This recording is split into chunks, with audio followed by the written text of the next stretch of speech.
Ya, keluarga Indonesia kembali lagi bersama kami di Kumpul Keluarga, masih membahas tentang generasi home service, gimana cara mencegahnya, menghadapinya, dan paling tidak membuat anak kita benar-benar menjadi anak yang bertanggung jawab gitu ya Andi ya. Nah, untuk membahasnya kita sudah kehadiran salah satu teman, yaitu Ibu Dewi dari Singapura. Kita sapa dulu ya. Halo Ibu Dewi. Halo. Halo Ibu Dewi. Apa Halo. kabar? Baik. Apa kabar semua di sana? Semua baik-baik.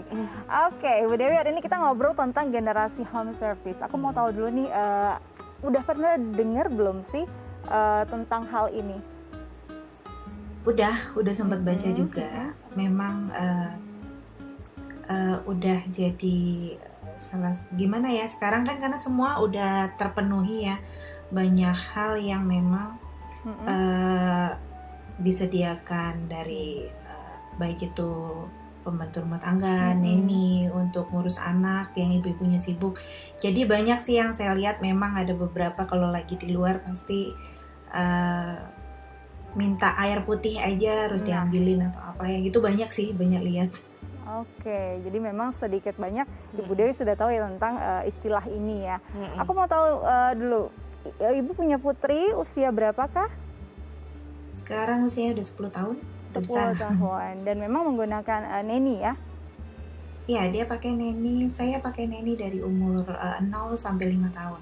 Nah, komunikasi apa yang Ibu Dewi terapkan kepada pengasuh agar bisa diterapkan juga pada putrinya agar bisa tidak selalu ingin dilayani?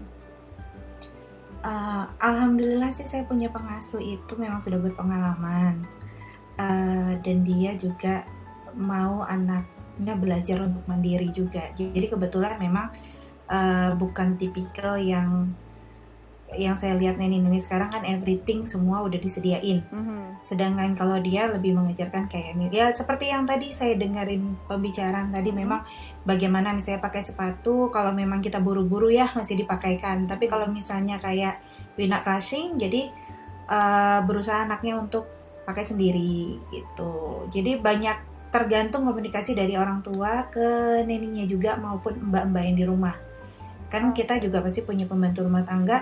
Jadi kalau misalnya neninya udah ngasih tahu seperti ini, tapi yang di other side masih now sekarang kan semua maunya oh ya biar cepet padahal itu nggak ngajarin anak untuk jadi mandiri. Jadi memang harus ada pembicaraan antara orang tua, neni sama yang help di rumah. Nah, itu dia. Jadi memang harus ada komunikasi yang baik ya Onti ya untuk bisa mendapatkan kondisi semacam ini, karena kadang-kadang si ibu menerapkan, si ayah belum tentu. Terus si neni menerapkan, mbak di rumah belum tentu. Nah, Ibu Dewi, biasanya nih ayah ke anak perempuan tuh mau memberikan yang terbaik ya kan. Cinta pertama si anak kan ayahnya juga gitu kan. Ada nggak sih, pernah nggak sih ada selisih paham atau beda pemikiran terhadap ini? Atau justru memang sudah sepakat dari awal? Kadang-kadang ada perbedaan pendapat, itu wajar. Tapi kan dilihat dari segi mana ya. Jujur aja gini, kalau saya lihat kebetulan saya sekarang lagi di Singapura. Jadi kalau di Singapura itu saya lihat anak, bahkan anak yang masih kindergarten gitu, dia jalan sendiri ke sekolah, it's normal, okay. Ya kan?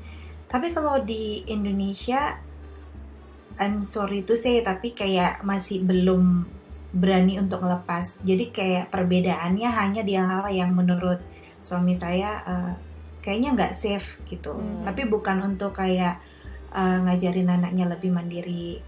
Itu dia, misalnya dia ngambil minum sendiri atau apa. Kalau misalnya ngambil minum deh, gampangnya aja ya. Kita misalnya ngambil minum, kalau itu panas atau apa, pasti sebagai papa lebih worried. Kadang-kadang papa itu lebih worried daripada mami kadang-kadang. Tapi kalau misalnya dari segi mandiri kita, masalah kayak pergi ke sekolah atau apa, memang masih sama neni atau pasti ada saya sih, harus ada yang dampingnya. Tapi kalau di Singapura kan saya lihat it's like normal, they do everything by themselves gitu. Oke, jadi memang ini wajar ya Onti ya. Ada perbedaan pandangan antara si ayah dan si ibu. Apalagi ayah terhadap anak perempuannya. Nah ini kalau untuk Ibu Dewi beruntung suami mungkin hanya memikirkan atau selisih paham untuk hal-hal yang sifatnya keamanan. Tapi ada juga mungkin yang keluarga lain yang benar-benar punya pandangan yang berbeda. Iya. Nah, bagaimana ya caranya sang istri menghadapi suami yang overprotect juga pada anaknya untuk bisa anaknya jangan sampai jadi generasi home service?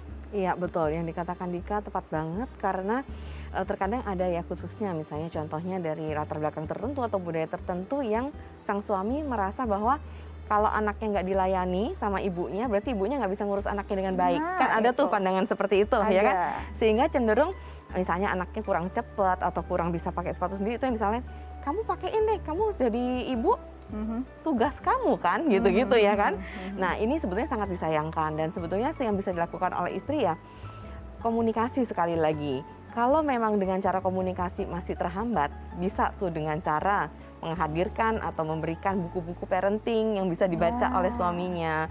Atau kemudian kalau ada webinar atau kemudian acara seperti ini nih, kumpul keluarga nih ya, bisa diajak nonton bersama. Sehingga sang suami itu punya suatu pemahaman yang juga sama dan merasa bahwa oh iya ya, mungkin kalau dia nggak terlalu percaya nih sama yang dikatakan sama istri, tapi dengan dari segi sudut keilmuan dan kemudian edukasi-edukasi yang diberikan secara edukasi parenting, dia mungkin akan lebih percaya gitu. Nah, sehingga memang perlu, iya, betul sekali. Jadi pendekatannya memang bisa dilakukan dari berbagai sisi sehingga memang memiliki pemahaman yang sama. Nah, Ibu Dewi, apa saja sih kalau contohnya nih Aisyah udah 10 tahun ya, sudah mulai dapat tugas-tugas apa gitu, atau ada tanggung jawab apa yang sudah diberikan di rumah, paling tidak mengurus kepentingannya sendiri?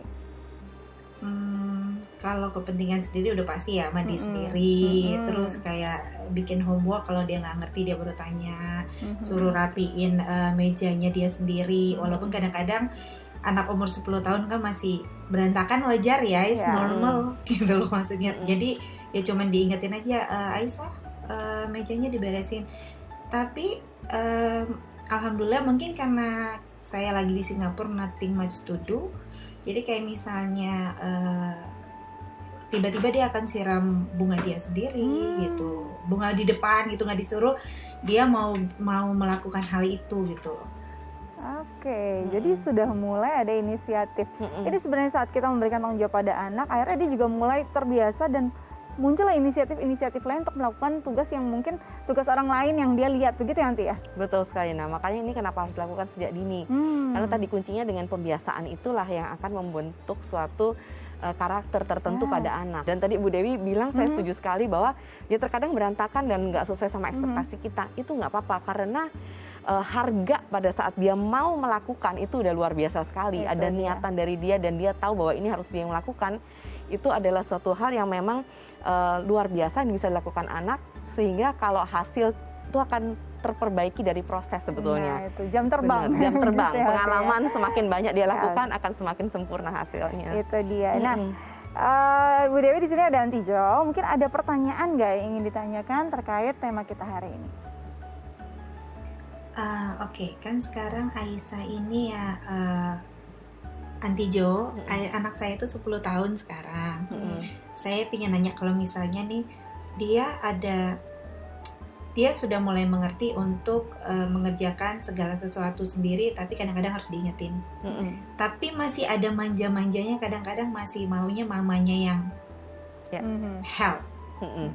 Tapi oke nggak sih untuk anak 10 tahun dengan, maksudnya 10 tahun zaman sekarang dengan zaman dulu beda ya. 10 tahun zaman sekarang tuh anaknya udah gede banget, kayaknya udah tinggi banget, beda sama zaman kita 10 tahun yang lalu ya, kayaknya. Jadi saya kalau ngelihat badannya udah segede ini, tapi masih oke nggak sih? Kadang-kadang dia masih mama, ya benar sih, kadang-kadang minta lupa ambil baju, misalnya lagi mandi gitu kan, mama can you help me? Oke, I help gitu. Tapi untuk anak umur segitu, is that still okay atau masih terhitung manja? Oke. Jadi sebenarnya sudah tahu tugas-tugasnya, tapi kadang-kadang suka keluar manjanya. Wajar nggak nanti untuk usia 10 tahun di masa saat ini untuk generasi mereka? Iya. sebetulnya itu wajar sekali. Yang penting adalah pada dasarnya atau prinsipnya dia tahu bahwa ini adalah tugas dan tanggung jawabnya. Namanya anak gitu ya, apalagi sebelum remaja, dia akan ada periode manja-manja dengan orang tuanya. Misalnya contohnya, tolong mama, aku tahu sih aku harus beresin, tapi tolong dong bantuin aku beresin. Atau boleh nggak temenin aku merapikan tempat tidur aku. Nah, masih ada seperti itu nggak apa-apa, dan justru itu bagus sih, karena dia merasa bahwa dia punya kedekatan nih sama ibunya gitu. Karena dia punya kedekatan dan merasa nyaman dan aman, inilah yang membuat dia masih tetap ada manja-manjanya sampai sekarang. Oke, jadi sebenarnya keterlibatan mamanya ini sangat-sangat dia nantikan juga, walaupun sebenarnya bisa lakukan itu sendiri, tapi kayaknya asik juga kalau dilakukan sama mama gitu ya. Sama mama, iya. Dan kalau anak meminta ya kita lakukan aja bersama selama dengan itu masih dia. wajar dan memang masih bisa kita lakukan bersama-sama ya. Iya. Nah, seperti itu kira-kira Bu Dewi, mudah-mudahan sih bisa menjawab ya. Oke. Kadang-kadang sih memang minta ditungguin sih. Oh iya, minta ditungguin ya, benar. Karena mereka merasa bahwa kalau ditungguin ini mama sayang sama aku, ada bentuk perhatian yang dia harapkan dari orang tuanya. Orang tua itu dia, kadang anak-anak butuh itu soalnya. Iya, betul. Oke, Ibu Dewi, terima kasih loh sudah berbagi bersama kami di Kumpul Keluarga. Salam untuk putrinya ya. Oke, sampai jumpa. Oke, jadi memang macam-macam tingkah pola anak-anak, karena anak-anak itu unik, nggak ada yang sama. Jadi paling tidak untuk bisa sesuai tracknya, kalau ada salah dikit nggak apa-apa lah ya, sesuai usianya tinggal kita arahkan saja. Oke, nanti kita lanjut lagi ya Onti ya, terus kita harus jeda dulu. Nah, Keluarga Indonesia jangan kemana-mana, Onti pasti masih akan kasih tips untuk kalian, jadi tetap di Kumpul Keluarga.